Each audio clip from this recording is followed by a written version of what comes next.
Welcome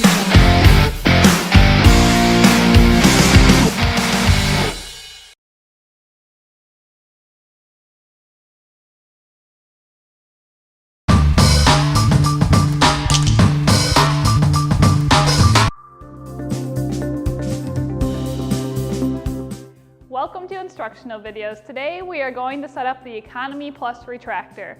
So first thing you want to do is remove all the parts from this convenient carry case. So first thing I'm going to do is flip over my base and turn the foot perpendicular to my base. So I'm just going to turn the foot. Next thing I'm going to do is connect together my shock corded pole.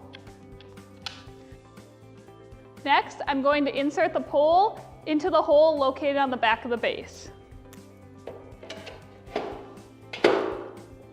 And then I'm just going to pull up on the snap rail and attach it to the hook on the top of the pole.